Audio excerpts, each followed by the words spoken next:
But at the end of the day, your designs will speak for you. I've worked with the best designers in the Philippines, and they've all remained humble to this day. I hope you'll remain the same. Yeah, I am. Make him that. So, Hans, were you being honest, or were you just doing a bunch of verbal showboating to boost your stock as a designer? I'm being honest. I mean, I really want to talk about my designs. Si Santi is quite a smooth talker as well. So, you think his PR is one of the reasons why he's in the top 3 now? Well, you know what? PR is never good if it's not supported by substance. So I suppose he was able to show us some substance together with his PR. Packaging and image is very important as a designer.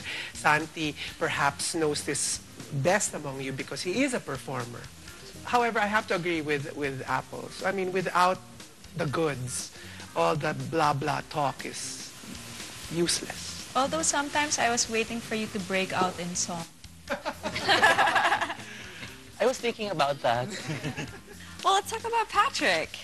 Yeah. Patrick, you were eliminated in the 5th challenge, but you were brought back on the 7th challenge. Well, to set the record straight, how and why was Patrick brought back into the competition? The reason why you were brought back, because he really had that potential. And perhaps we thought it was a misstep. Not a mistake, but a misstep that you experienced. Kumbaga, lahat naman tayo nagkakaroon ng designer's block. Now, your fellow designers, how did you guys feel about that? Well, actually, I was quite relieved when Patrick was first eliminated. Because, well, honestly, lahat naman kami, competition talaga siya. Malaki siyang competition.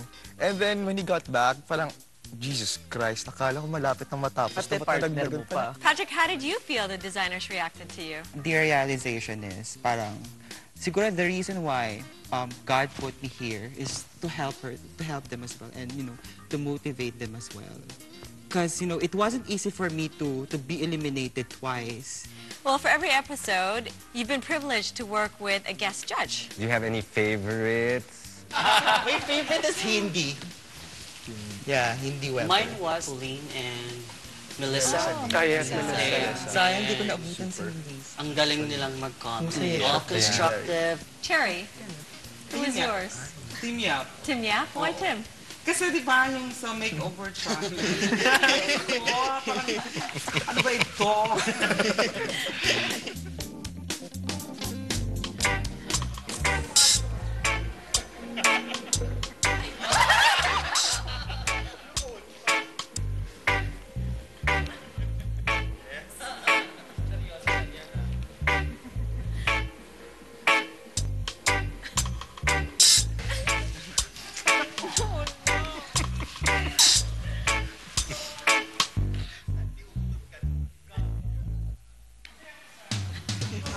I want to find out.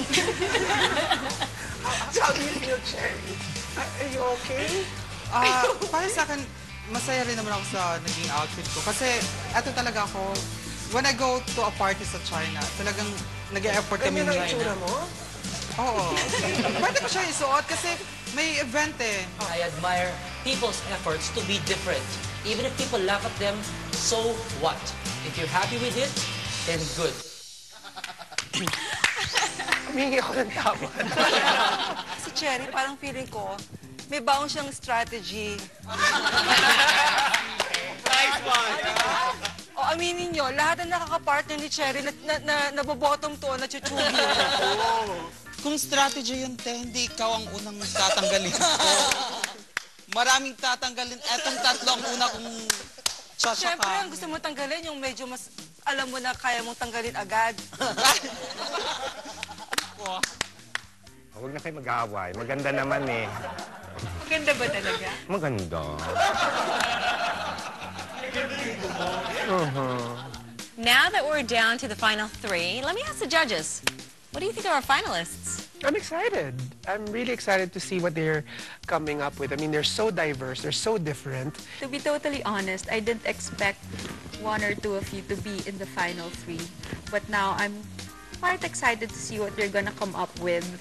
I think Manny might just be a dark horse, but I'm not sure. Let's see what Santi and Russell will come up with. Yeah. Wait, what?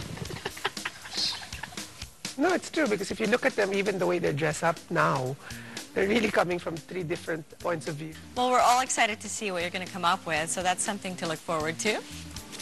When we return, the designers are going to talk about someone special whose words weigh heavily on their designs. When we get back. Project Runway Philippines is the search to find the next big Filipino fashion designer. And who better to discover this diamond in the rough than someone who has made a mark on Philippine fashion himself, Joji Loren. Joji has made this such a fun and enriching experience for our designers. So let's have a look. Hello, designers.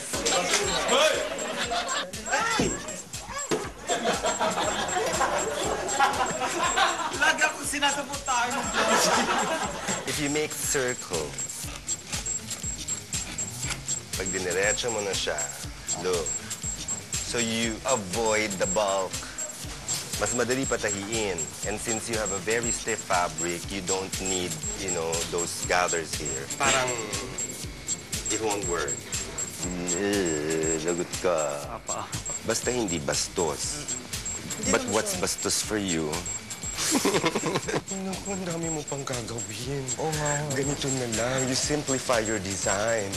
Ha? Wala na akong kasama. Well, sino may gustong kasama ka? Ice cream. Gusto mo? Sige, papabili. Love ya! I love you. So designers, how is it working with Joji? It was Yeah? We've learned Patrick, so in much. what way? Joji is one of designer in the Philippines that I really admire in terms of aesthetic, in terms of works. You know, it was fun. We learned so much, and as in, nakikinig talaga kami sa sinasabi niya. This competition is really stiff, but once he's there doing the consultation, he makes it really gay and happy. So do you think his style was effective, or would you have preferred him to be more strict? It was really effective. Bilang mentor, he guided us to make the right choices. It's not a title na he has. Parang talagang he owned up to it. Na parang ginawa niya lahat, pati sa technique, pati sa aesthetic. And you know it's sincere. Oo. I look sincere. Hindi ba? Grabe. His words doesn't hurt at all. Yes, because he really exudes respect. Titignan ka lang niya, te. Tinaw ka na. And it's one of the things that we look up to every day. So were you guys surprised when he acted as a guest judge? Naloka kami. You had no idea. So what was going through your minds when you saw him as a guest judge? It's more stressful na gesture si Joji kasi alam niya kung ano nangyayari sa work Because it room. was for the Avant-Garde Challenge, Yeah. correct? And he's one of the leading avant-garde designers here in the Philippines. At hindi namin siya pwedeng kime-kimehin kasi nakita niya kung ano itsura sa mga Alam niya yung paraan, alam niya kung sino talaga yung gumagawa. It was actually quite hard to convince him to be a guest judge for that episode. Joji, what changed your mind? I didn't want to judge because I don't envy you guys, you know, when you have to send someone home after every challenge. It's hard really to judge clearly because, you know, I have this personal relationship with them in the workroom. And then I'll be sitting as a judge and, you know, I have to be like stone cold and, you know, and... It was a little weird for you. It was, yeah. So designers, at this point, we're going to be asking you questions from our viewers. And I'm sure they're going to be thrilled to hear it directly from the source. One of the questions is from Girly Rosales of Pasig, and it's for Hazel. Who do you think deserved to be eliminated first instead of you? Please name a designer. Hello, Richie. Pero feeling ko talaga parang may